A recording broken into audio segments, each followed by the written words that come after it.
Black teen exposes teacher wrong answer in front of the class. What happens next will shock you. Asterisk asterisk a new dawn at Westbridge.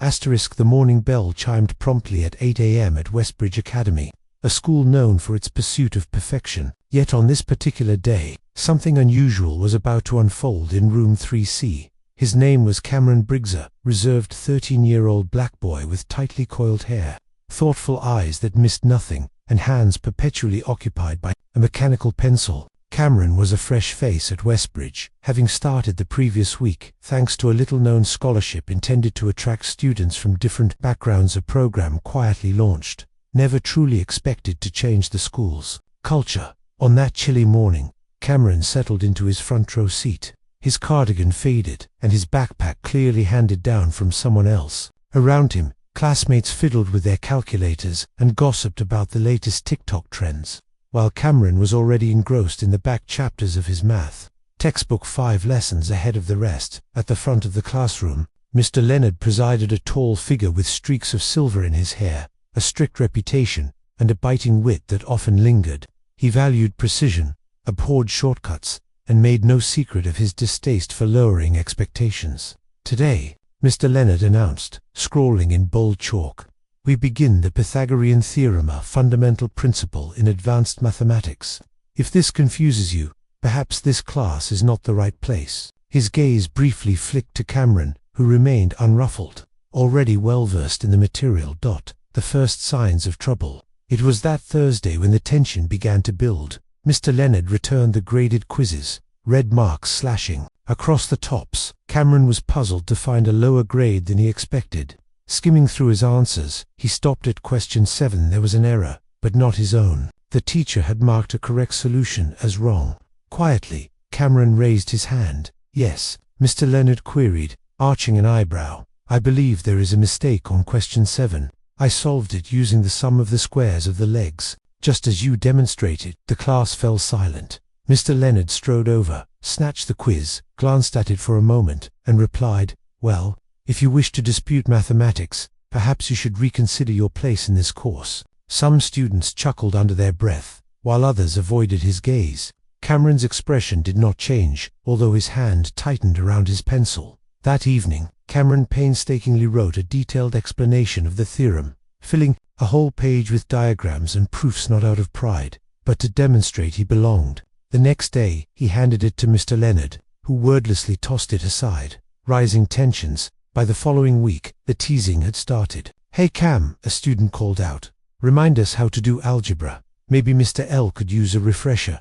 Laughter followed, except from Emily Jameson, a quiet white girl 2 rows behind Cameron. She was known for her brains, and she had started noticing how Mr. Leonard treated Cameron, the icy tone, the dismissive looks, the way he never called on him during class. Cameron's mother, Monica Briggs, had warned him before his first day, "You are not just a student there, baby. You are a statement. Make it loud." The breaking point, the final straw, came on a rain-soaked Wednesday.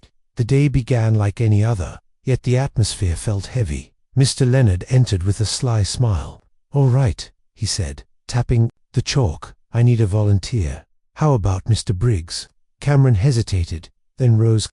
"Since you seem to have all the answers, why do you not solve this complex problem up front? Let us see if you truly deserve your spot." The class tittered, sensing a setup. The problem on the board was not just difficult, it was college level, chosen to trip him up. Cameron's heart pounded, but as he read the question, something clicked. He began to write, each symbol and bracket precise, explaining his reasoning. As he went, midway through, Mr. Leonard interrupted harshly. "That is incorrect." Cameron stopped. "No, sir," he replied, his voice steady. "You made an error distributing the coefficient when you taught this. I followed the correct proof, as cited in the math journal you referenced." The room was hushed. Mr. Leonard approached, voice low and menacing. "Listen closely. People like you do not belong here." The words landed like a blow. Emily's eyes widened. A student in the back whispered, "Did he just say that?" Cameron did not cry or shout. He simply finished the solution, step by step, and then explained each part so clearly that even the students who had mocked him stared in silence. When he finished, Cameron turned and met Mr. Leonard's eyes. "Sir," he said, unwavering, You made this same mistake 3 times this month. I have documented each instance and emailed you the corrections. He placed the marker down and returned to his seat. I belong here. The turning tide. What happened next caught everyone off guard. Emily raised her hand. Yes, Emily, Mr. Leonard asked, his voice unsteady. I also noticed that error. I did not want to speak up, but Cameron is correct. Then, another student raised a hand, and another. Students who had never spoken out before now stood up. Mr. Leonard stuttered something about misunderstandings and class atmosphere, but the damage was done. A student pulled out their phone. Another had already recorded his earlier comments. The video spread quickly through group chats. By the next day, Mr. Leonard was summoned to the principal's office. By Friday, he was gone. In room 3C, a substitute entered. Cameron resumed his front row seat, flipping through his textbook. Emily slipped him a note. You changed everything. Cameron managed a small smile, a ripple through Westbridge. The following Monday, the atmosphere at Westbridge was transformed. The usually composed and discreet school was now abuzz with gossip. The incident had escaped the confines of student phones. Parents were telephoning, and a news van was parked outside. Cameron, the boy who was never supposed to stand out, found his name on everyone's lips. To some, he was a hero. Others called him confrontational. The administration distributed a carefully worded email about inclusive learning and policy reviews. But the students remembered the truth. They had witnessed it. Cameron did not crave the spotlight.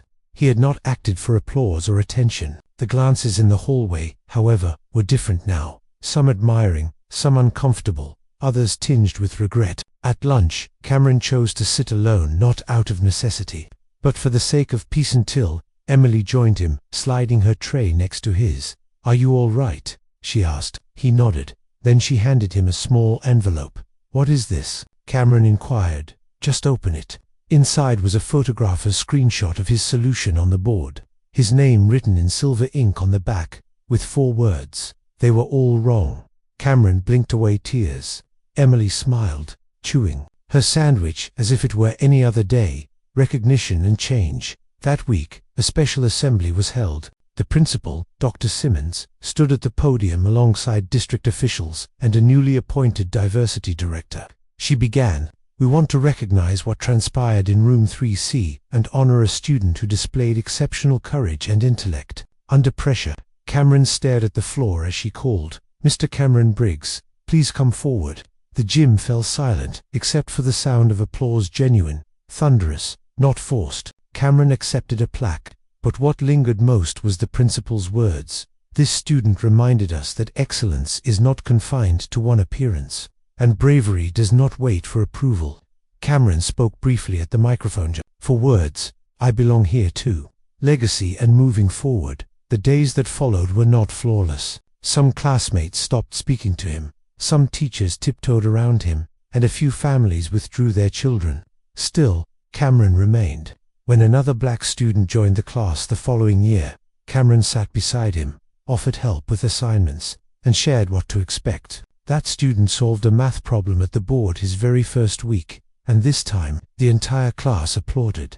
Back at home, Cameron placed the plaque on his nightstand. Next to it, he kept his original quiz, the one graded with a B, and the infamous red X. He never erased the mark, not as a reminder of failure, but as evidence. Sometimes, you must be doubted before you are acknowledged. Being underestimated can become your shield, and defending yourself may not win popularity, but it will earn you pride. If this story resonated with you, if you believe every child deserves to be heard, please subscribe and help us share more stories that matter. Do not just watch, be part of the change.